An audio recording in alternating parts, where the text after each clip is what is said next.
ಎಲ್ಲರಿಗೂ price lord. ಸರ್ವಶಕ್ತನಾದ ದೇವರೇ ಯೇಸು ಸ್ವಾಮಿಗೆ ಕೋಟಿ ಕೋಟಿ ಸ್ತೋತ್ರ. ಈ ದಿನದಲ್ಲಿ ನಾವು ದೇವರ ಪ್ರೇರಣೆಯಿಂದ ನಿಮಗೋಸ್ಕರ ಒಂದು ದೇವರ ವಾಕ್ಯಗಳನ್ನು ಅಥವಾ ಆತನ ಶಕ್ತಿ, ಆತನ ಪ್ರಸನ್ನತೆಯಿಂದ ತುಂಬಲ್ಪಟ್ಟದಂಥ ನಾನು ಪಾಸ್ಟರ್ ಕುಮಾರ್ ಬಾಂಬೆ ಈ ದಿನದಲ್ಲಿ ನಿಮಗೋಸ್ಕರ ಒಂದು ದೇವರ ವಾಕ್ಯಗಳನ್ನು ಹೇಳ್ತಾ ಇದ್ದೇನೆ. ದೇವರ ವಾಕ್ಯ ಹೇಳುತ್ತದೆ ಪ್ರಿಯರೇ, ಮತ್ತಾಯನ ಬರೆದ ಸುವಾರ್ತೆ 7:7 ಬೇಡಿಕೊಳ್ಳಿರಿ ಆತನು ನಿಮಗೆ ಕೊಡುತ್ತಾನೆ ಅಂತ, ಹುಡುಕಿರಿ ಆತನು ನಿಮಗೆ ಸಿಗುತ್ತಾನೆ, ತಟ್ಟಿರಿ ನಿಮಗೋಸ್ಕರ ತೆರೆಯಲ್ಪಡುತ್ತಾನೆ ಅಂತ. ಹಾಗಾದರೆ ಪ್ರಿಯರೇ, ನಾವು ಯೇಸುವಿನ ನಾಮದಲ್ಲಿ ಬೇಡಿಕೊಳ್ಳೋಣ. ಆತನು ಕೊಡುವಂಥ ದೇವರು. ಯೇಸುವಿನ ನಾಮದಲ್ಲಿ ಮೊಣಕಾಲೂರಿ ಪ್ರಾರ್ಥಿಸಿ ಆತನ ಬಾಗಿಲನ್ನು ತಟ್ಟೋಣ. ನಮಗೋಸ್ಕರ ಆಶೀರ್ವಾದ ಬಾಗಿಲನ್ನು ತೆರೆಯುವಂಥ ದೇವರಾಗಿದ್ದಾನೆ. ಯೇಸು ಕ್ರಿಸ್ತರ ನಾಮದಲ್ಲಿ ಮೊಣಕಾಲೂರಿ ಪ್ರಾರ್ಥಿಸಿಕೊಳ್ಳೋಣ. ಆತನು ನಮ್ಮ ಎಲ್ಲ ಕಣ್ಣೀರುಗಳನ್ನು ಒರೆಸಿಬಿಟ್ಟು ನಮ್ಮ ಎಲ್ಲ ಅಗತ್ಯಗಳನ್ನು ಪೂರೈಸುವಂಥ ದೇವರಾಗಿದ್ದಾನೆ. ಯೇಸು ಸ್ವಾಮಿ ನಮಗೋಸ್ಕರ ರಕ್ತವನ್ನು ಸುರಿಸಿದ್ದಾನೆ. ಹಾಗಾದರೆ ನಾವು ಆತನ ನಂಬಿದಂಥ ಮಕ್ಕಳಾಗಿದ್ದೇವೆ. ಕಷ್ಟ ಬರಲಿ, ನಷ್ಟ ಬರಲಿ, ಏನೇ ಆದರೂ ಆತನ ನಾಮದಲ್ಲಿ ಮೊಣಕಾಲೂರಿ ಪ್ರಾರ್ಥಿಸುವ ದೇವರ ಮಕ್ಕಳಾಗಿದ್ದೇವೆ ಪ್ರಿಯರೇ. ಅದಕ್ಕೋಸ್ಕರ ನಾವು ಯೇಸುವಿನ ನಾಮದಲ್ಲಿ ಪ್ರಾರ್ಥಿಸುವಾಗ ಪರಲೋಕದ ಬಾಗಿಲು ತೆರೆಯಲ್ಪಡುತ್ತದೆ. ಯೇಸುವಿನ ನಾಮದಲ್ಲಿ ನಾವು ಪ್ರಾರ್ಥಿಸುವಾಗ ಸೈತಾನ ಕಾರ್ಯಗಳು ನಷ್ಟ ಆಗುತ್ತವೆ. ಯೇಸುವಿನ ನಾಮದಲ್ಲಿ ಪ್ರಾರ್ಥಿಸುವಾಗ ನಮಗೆ ಒಂದು ಬಲವನ್ನು ದೇವರು ಕೊಡುತ್ತಾನೆ. ಯೇಸುವಿನ ನಾಮದಲ್ಲಿ ಪ್ರಾರ್ಥಿಸುವಾಗ ಪ್ರಸನ್ನತೆ, ಪರಿಶುದ್ಧ ಆತ್ಮನ ಪ್ರಸನ್ನತೆ ನಮ್ಮ ಮಧ್ಯದಲ್ಲಿ ಇಳಿದು ಬರ್ತದೆ ಪ್ರಿಯರೇ. ದೇವರ ಆತ್ಮ ನಮ್ಮ ಒಳಗಡೆ ಇದ್ದಾನೆ, ದೇವರು ನಮ್ಮ ಸಂಗಡಿದ್ದಾನೆ.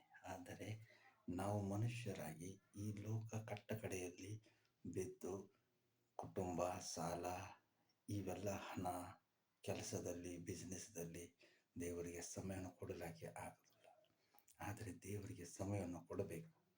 ಯಾಕಂದರೆ ದೇವರಿಗೆ ಮೊದಲ ಸ್ಥಾನವನ್ನು ಕೊಡುವಾಗ ಅಬ್ರಹಾಮ ಆಶೀರ್ವಾದ ಹೊಂದಿದ, ಯೂಸುಫ ಆಶೀರ್ವಾದ ಹೊಂದಿದ, ದಾನಿಯೇಲ ಆಶೀರ್ವಾದ ಹೊಂದಿದ, ಶದ್ರಕ್, ಮೇಷಕ್, ಅಬೇದ್ನೆಗೋ ಇವರು ಆಶೀರ್ವಾದವನ್ನು ಹೊಂದಿದರು. ತನ್ನ ಪ್ರಾಣವನ್ನು ಕಾಪಾಡಿಕೊಂಡರು. ದೇವರು ಅವರ ಪ್ರಾರ್ಥನೆಯನ್ನು ಕೇಳಿಕೊಂಡು ಅವರಿಗೆ ಬೇಕಾದಂಥ ಎಲ್ಲ ಅಗತ್ಯಗಳನ್ನು, ಅವಶ್ಯಕತೆಗಳನ್ನು ದೇವರು ತಕ್ಕ ಸಮಯದಲ್ಲಿ ಅವರಿಗೆ ದಯಪಾಲಿಸಿದ. ಅಬ್ರಹಾಮನು ದೇವರಿಗೆ ಮೊದಲ ಸ್ಥಾನವನ್ನು ಕೊಟ್ಟ. ಆದರೆ ದೇವರು ಅವನ ಕೊರತೆ ಏನಿತ್ತು? ಮಕ್ಕಳ ಕೊರತೆ ಇತ್ತು. ಇಸಾಕನ ಅವನಿಗೆ ದಯಪಾಲಿಸಿದ. ಶದ್ರಕ್, ಮೇಷಕ್, ಅಬೇದ್ನೆಗೋ ಮತ್ತು ದಾನಿಯೇಲ ಇವರು ದೇವರನ್ನು ಬಿಟ್ಟು ಮತ್ತಾರನ್ನೂ ಅಡ್ಡ ಬೀಳಲಿಲ್ಲ. ಅವರಿಗೆ ದೇವರು ಅವರ ಪ್ರಾಣ, ಆತ್ಮ, ಶರೀರವನ್ನು ಕಾಪಾಡಿದ. ಹಲ್ಲೆಲೂಯಾ. ಯೂಸುಫ ದೇವರ ದೃಷ್ಟಿಯಲ್ಲಿ ಒಳ್ಳೆ ನೀತಿವಂತಾಗಿದ್ದ. ಆದರೆ ದೇವರ ವಿರುದ್ಧವಾಗಿ ಆತನನ್ನು ಪಾಪವನ್ನು ಮಾಡಲಿಲ್ಲ, ವ್ಯಭಿಚಾರವನ್ನು ಮಾಡಲಿಲ್ಲ. ಯಾಕಂದರೆ ಆತನು ದೇವರಿಗೆ ಮೊದಲ ಸ್ಥಾನವನ್ನು ಕೊಟ್ಟಿದ್ದಂಥ ಮನುಷ್ಯನಾಗಿದ್ದ. ಅದಕ್ಕಾಗಿ ಯೂಸುಫನ ದೇವರು ಪ್ರಧಾನಮಂತ್ರಿಯಾಗಿ ಮಾಡಿದ. ಹಲ್ಲೆಲೂಯಾ. ಅದೇ ರೀತಿಯಾಗಿ ಪ್ರಿಯರೇ, ನಾವು ಈ ದಿನದಲ್ಲಿ ದೇವರ ನಂಬಿಗಸ್ತರಾಗಿರುವಂಥ ದೇವರ ಮಕ್ಕಳೇ, ಈ ದಿನದಲ್ಲಿ ನಾವು ದೇವರಿಗೆ ಮೊದಲ ಸ್ಥಾನವನ್ನು ಕೊಡೋಣ. ನಮ್ಮ ಬಾಯಿ, ನಮ್ಮ ಹೃದಯವನ್ನು ಬಿಚ್ಚಿ ಆತನ ಪಾದದಲ್ಲಿ, ಆತನ ನಾಮದಲ್ಲಿ ನಾವು ಮೊಣಕಾಲೂರಿ ಪ್ರಾರ್ಥಿಸಿಕೊಳ್ಳೋಣ. ದೇವರು ಈ ಒಂದು ವಿಡಿಯೋನು ಮತ್ತು ನಿಮ್ಮನ್ನು ಆಶೀರ್ವಾದ ಮಾಡಲಿ. ಯೇಸುವಿನ ನಾಮದಲ್ಲಿ ಪ್ರಿಯ ಜನರೇ, ನಮ್ಮ ಸಬ್ಸ್ಕ್ರೈಬರು 118 ಸಬ್ಸ್ಕ್ರೈಬ್ ಇದ್ದಾರೆ. ನಿಮ್ಮಲ್ಲಿ ವಿನಂತಿಸಿಕೊಳ್ಳುತ್ತೇನೆ, ನಿಮ್ಮಲ್ಲಿ ಪ್ರಾರ್ಥಿಸಿಕೊಳ್ಳುತ್ತೇನೆ. ಏನೆಂದರೆ, ನೀವು ಪಾಸ್ಟರ್ ಕುಮಾರ್ ಬಾಂಬೆ ಅಂದರೆ ನನಗೋಸ್ಕರ, ನನ್ನ ಸೇವೆಗೋಸ್ಕರ, ನಮ್ಮ ಕುಟುಂಬಕ್ಕೋಸ್ಕರ ನೀವು ಪ್ರಾರ್ಥನೆ ಮಾಡಿರಿ.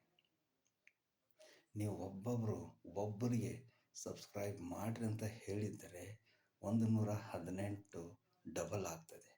ಅದರಿಂದ ದೇವರು ಒಬ್ಬ ಸೇವಕರಿಗೆ, ಅಂದರೆ ನಿಮ್ಮ ಮೂಲಕವಾಗಿ ದೇವರು ಸೇವಕರಿಗೆ ಒಂದು ಸಹಾಯವನ್ನು ಮಾಡುತ್ತಾನೆ. ಹಲ್ಲೆಲೂಯಾ. ಅದರಿಂದ ದೇವರಿಗೆ ಮಹಿಮೆ ಉಂಟಾಗುತ್ತದೆ. ದೇವರು ನಿಮ್ಮೆಲ್ಲರನ್ನ ಆಶೀರ್ವಾದ ಮಾಡಲಿ. ಈ ವಿಡಿಯೋನ ಹೆಚ್ಚು ಶೇರ್ ಮಾಡಿರಿ. ಆಮೇಲೆ